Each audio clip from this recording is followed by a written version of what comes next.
Hello, selamat pagi semua. Hari ini kita akan belajar tentang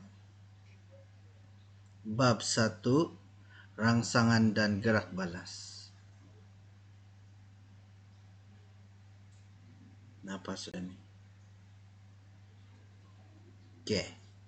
Slide ini disediakan oleh Cikgu Nur Aliza binti Khalid dari SMK Ulu Tiram Johor. 1.1 Sistem saraf manusia. Sistem saraf manusia merupakan sistem kawalan yang penting dalam koordinasi badan. Selain penglihatan, pemikiran, dan pergerakan badan, sistem saraf manusia juga boleh mengawal dan menjelaskan fungsi organ dalam badan dan mengekalkan keseimbangan persekitaran melalui satu proses. Struktur sistem saraf manusia terdiri daripada dua, yaitu sistem saraf pusat dan juga sistem saraf periferi. Periferi kan? Oke, ini gambar sistem saraf manusia, boleh tengok dalam buku teks nanti kedudukan dia. Fungsi sistem saraf manusia ini adalah mengesan rangsangan, menghantar maklumat dalam bentuk impuls, mentafsir impuls, dan juga menghasilkan gerak balas yang sesuai terhadap rangsangan. Terdapat dua tindakan yang kamu perlu ingat, yaitu tindakan terkawal dan tindakan luar kawal. Gerak balas badan manusia terhadap rangsangan boleh dibagikan kepada tindakan terkawal dan tindakan luar kawal. Tindakan terkawal. Tindakan terkawal ialah tindakan yang disedari dan dilakukan mengikut kehendak seseorang. Semua tindakan terkawal dikawal oleh otak. Contohnya adalah membaca, menulis, bercakap, makan, minum, berjalan, berlari, dan bersenam. Tengok gambarnya, jelaskan.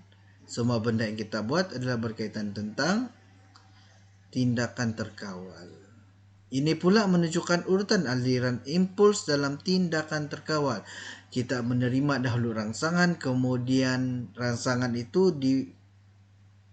dikesan oleh efektor, kemudian dihantar ke otak menghantar lagi impuls saraf ke efektor dan seterusnya menghasilkan gerak balas.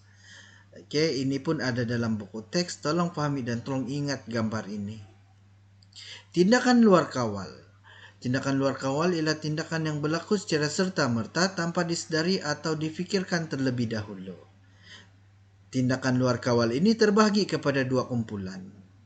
Kumpulan yang pertama adalah yang melibatkan medulla oblongata. Yang ini berwarna jingga, kecil sahaja di bagian kepala kita. Contoh tindakan luar kawal adalah denyutan jantung, pernafasan, peristalsis, rembesan air liur.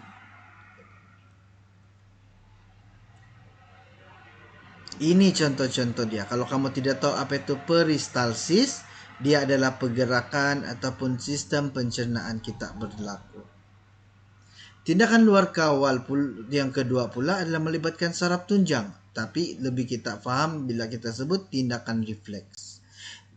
Contoh dia adalah menarik tangan apabila tersentuh benda panas, menarik kaki apabila terpijak benda tajam, bersin apabila habuk masuk ke dalam hidung. Oke, ini gambar-gambar dia, kita boleh nampakkan. Semua ini adalah tindakan refleks. Ini pula adalah dia punya urutan aliran impuls dalam tindakan luar kawal ataupun tindakan refleks. Kalau kita tengok, dia tidak sampai ke otak, dia hanya di saraf tunjang. Itulah beza utama berkaitan tentang tindakan luar kawal ini. Kepentingan rangkaian sistem saraf manusia dalam kehidupan harian.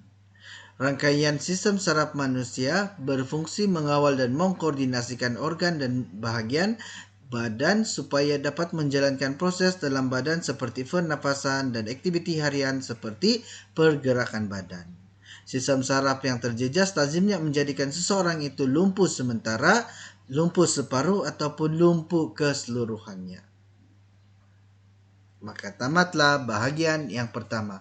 Kita jumpa di bahagian seterusnya, yaitu 1.2. Terima kasih.